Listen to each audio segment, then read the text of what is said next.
Hey there, true crime friends. How you doing? Listen, there is a scandal out in these true crime streets, and I am here to talk about it. I'm going to break down all the facts about blue shirt juror over there in the Lori Vallow Daybell trial in the state of Southern Idaho. Look, Miss Lori just got convicted, but then one of the jurors in a blue shirt spoke immediately after her conviction was announced, and honey, the streets are talking. We're going to talk about it, but first, you know what you need to do. Please like this video and subscribe to the channel. That helps other people find us. Also, find me on Instagram, Facebook, and Blue Sky. So look, this is what happened. Lori Vallow Daybell was on trial for the unfortunate unaliving of her fourth husband, Mr. Charles Vallow, right? Oh, Charles, may he rest. Such a sweet, wonderful Southern gentleman. And now he's off at the Endless Heaven Buffet. Oh, I hope he gets all the barbecue he wants. Anyway, so Lori gets convicted and she's just like, this is all good. Can I waive all that extra stuff? I don't really want to be here. And I know I have another trial coming down here in Southern Idaho, which, if you're real picky about geography, happens to be Arizona, the Maricopa County. But I can't keep all those Western states straight. So to me, it's all Idaho. Anyway, so she came to Southern Idaho for two trials. The conspiracy to unfortunately unalive her fourth husband, Charles Vallow, and the attempted unaliving of her ex-nephew-in-law, these families, Brendan Boudreaux, right? So she's like, oh, it's hot.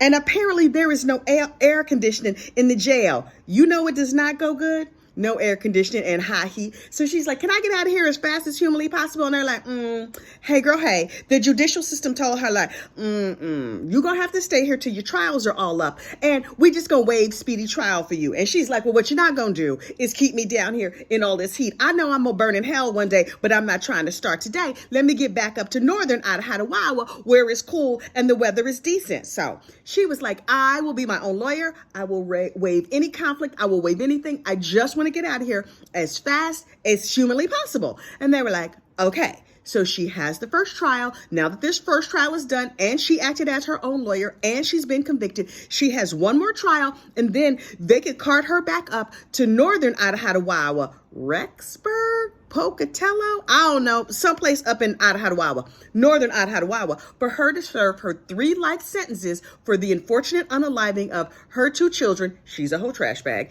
and her 5th husband's first wife. Child, you might need a church roll chart to sort all this out, but that's what's happening. Lori wants to get back to Northern Idaho because she says she has a nice view and the people are nicer. Well, that's what you want in a prison anyway, right? Nice people, criminals?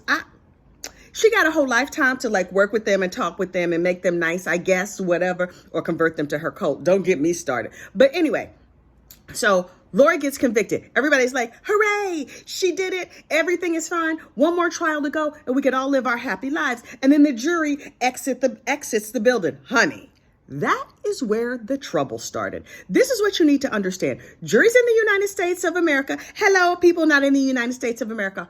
Juries in the United States of America are not like professional jurors. They just literally random people off the street. Look around in your neighborhood and pick 12 people. They could be your jury, right? So it's total random strangers. Nobody knows who they are. They just raise their hand and promise, number 1, I don't know anything about this trial. Number 2, if I do know something about this trial, I can set it aside and judge this person fairly based on the evidence that's presented to me in court. That's their only job. Judge the evidence fairly based on what's provided to you in court, right? So the jury leaves the building and the jurors divide themselves into 2 groups. One group is like, I want to go back to my regular life. I have been a part of this terrible trial. I did not like it. The heifer did it. Let me go home. And they went about their regular business. 3 jurors were like, hey, camera, hey. Can I get my close up? What is my good side? Yes, I'm happy to talk to you. Let me tell you every single thing. Of the 3 jurors that spoke, there were 2 women and 1 man. The first woman, Tosh, that's her name. I didn't make that up. That's her given name. Tosh has only lived in the area for a couple years. She know nothing about this lady. Her granny knew though, right? The way I want to talk to Granny. You know Granny is raking poor Tosh over the coals right now. She's like, and then what happened? And then what did you wear? And who was sitting where? Okay, let's reenact it right here in the dining room. They're going to watch the Netflix series. They're going to listen to the podcast about this lady. They're going to do all the things. And Tasha's going to have her mind mind blown. Tasha's like, I didn't know anything about her. She seemed guilty from day one. I couldn't figure out why we couldn't convict her in 3 seconds, but okay. And Tasha was very nice and lovely. Then there was a blonde lady who was a little bit older, and she was more thoughtful. She was just like, yeah, it was real bad. She's a whole garbage bag. Again, not quoting. That's the spirit of what she said. But she's like, she a whole garbage bag. It's a terrible situation. Ooh, this is so bad. Okay, let me go on over to my car now. Let me get on the bus and go about my regular life. Then there's Blue Shirt Juror. Blue Shirt Juror was a gentleman who, according to his own reporting, only watches Fox News. He knew nothing about the case. He said in several interviews, look, he's a troublemaker. Everybody got a big mouth uncle. He knows too much. He talking too much. He uncle doing too much, right? So Blue Shirt Juror, uncle doing too much, who clearly failed shut up class. But you knew that when I said he's uncle doing too much. So uncle doing too much is like, yeah, I would like to stand here on the camera and tell all that I know and all of my great wisdom. And he said, listen, Fox 10, y'all the local people. Oh, I watch Fox News, like the national one out of New York. But I don't watch the local affiliate. I don't watch ABC, NBC, local Fox, none of that. I only watch Fox News, so I knew nothing about this trial. And I was like, okay, sir, you have established that. Thank you so much for telling us you knew nothing about this trial. And they said, well, what did you think? Because keep in mind, this jury got the case on Monday night. Monday night, all the jurors go into the jury room. They're there for reportedly, they are there for 19 minutes and they decide to go home for the night. That's Monday night. Tuesday, they come back, they deliberate for like 2.5, 3 hours, which seemed like 3.5 years to me, but it was only 2.5, 3 hours. Then they came out with their guilty verdict. And I was like, okay, great. Uncle doing too much gets on the camera and says, I should really watch what I say. Now, there's a bunch of clips of him because, you know, Uncle doing too much was also doing too much talking. He clearly failed shut up class, as you may have surmised. So here are the key things that I saw in his interview that he said in no particular order. He said, I should watch what I say. Okay, so why you got to watch what you say? You just go on out here and tell the truth. The truth not going to hurt you. And then they said, well, what did you think about Lori being her own lawyer? He said, quote, she had nothing to lose. Sir, if you don't know anything about this case, she has everything to lose. She could go to prison for a real long time, or she could go be back free with her family, as far as you know, because according to you, you know nothing about this case. Okay, cool. Keep talking, sir. You should probably shut up, but we know you're not going to because you uncle doing too much. And so he was like, you know, last night, Monday night, the night before the verdict came in, when I was driving home in my car, I was thinking, it's terrible. I feel bad for her. She has 3 life sentences and yeah, it's terrible. Hey, Unc, this is what you need to remember. See, also, you should maybe watch what you say because number one, if you knew nothing about this trial, as you have reported, then you should not know she has 3 life sentences up in northern Idaho. In fact, on the recording of Fox 10, when this Uncle Doing Too Much said this, the dudes in the booth, one said, what? And the other would say, whoa. In that moment, people watching it on live stream were like, wait. Child, pearls were clutched. Folks was like, heifer, what? The number of emails I got and text messages and links and whatever. So, you know, I leapt right over to the Tanika's 2 cents. Good morning, Tanika and Sugar Bear. The way I love Tanika's 2 cents. She out here reporting the news. She even has facts and stuff. And she gives you her opinion. And her cute little baby Sugar Bear is right there beside her. Anyway, so Uncle Doing Too Much made it very, very clear that the night before the verdict, when he should not have had information about previous convictions, that he knew Lori Vallow Daybell was doing 3 life sentences in another jurisdiction, which means she has been convicted for a felony. He also knew, reportedly, that those life sentences were for the unfortunate unaliving of Lori's 2 kids, Tylee and JJ, and for her 5th husband's first wife. That sentence is crazy to me, but it is what happened. So now, what do we do now? When I first spoke about it, I was like, because you know, my pearls were tightly clutched. I was in my feelings, and I put up a video that said, juror misconduct, question mark. I'm asking questions. The comments that I got on that video, some of which have been deleted because some of y'all was super duper out of pocket and I'm not standing for that. But a lot of y'all were like, Kathy, why are you trying to cause a mistrial? I'm trying to cause a mistrial?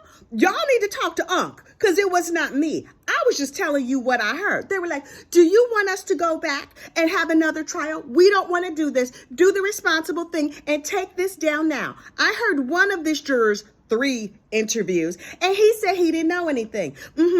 He said he didn't know anything right before he gave up the whole game by saying he knew a whole lot. Now look, this is what we need to understand. I have listened to professional, because I was like, where is the lawyer? You know, my secret internet boyfriend, Peter Tragos, needed to get on here and tell me about it. So secret internet boyfriend, lawyer, you know, Peter Tragos, was just like, he talked about stuff, but he didn't address this particular juror's comments specifically. You know who did? Nate Eaton from the East Idaho News. He got on a district attorney to speak specifically to this juror and this juror's comments. And I will absolutely post the link to Nate's video in the description box of this video so you can watch everything that the lady said, but I'm just giving you the quick and dirty. So here are the questions. Did the juror misspeak? In my opinion, no, that is my opinion. Will there be a mistrial? Unclear, unlikely. Might there be an appeal?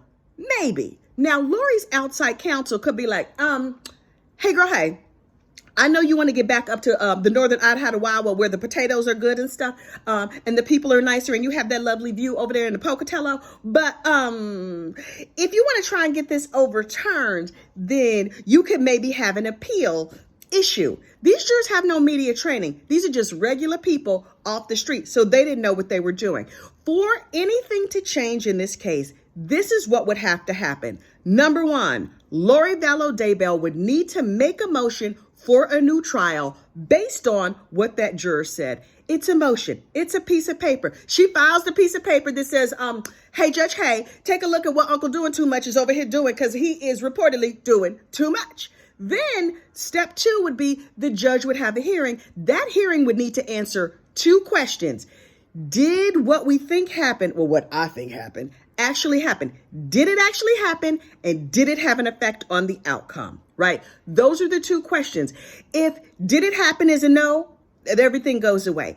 Did it matter? If that's a no, everything goes away. Now, you know, the state is going to be like, we gave them a mountain of evidence saying that this thing happened. So that this crime happened. And so, yeah, we know that these jurors could have convicted only on what they saw in court, right? And then did Uncle's misspeak have an effect on his outcome? I am here to say, in my opinion, I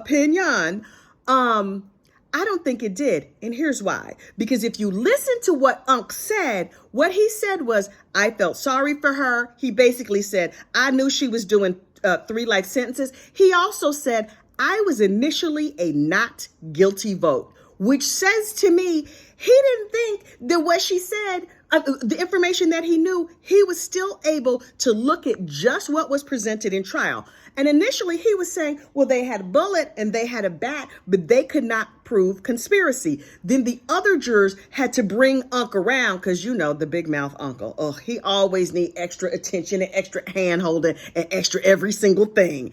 The other jurors were able to bring him around and say, look at the text messages, look at this other evidence. And based on the other evidence, he came to a finding of guilty.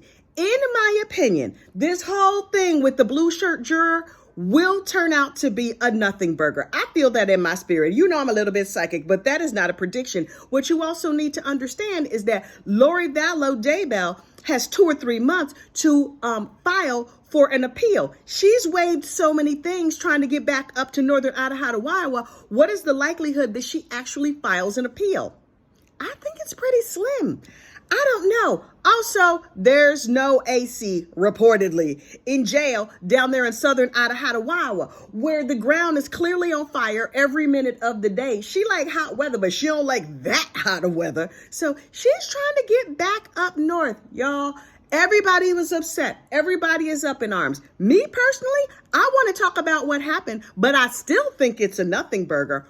I don't know. Child, we're going to have to do like my southern auntie says, and we just going to have to hide and watch. We will find out. Until then, like this video, subscribe to the channel, and I will be back to you soon. Bye.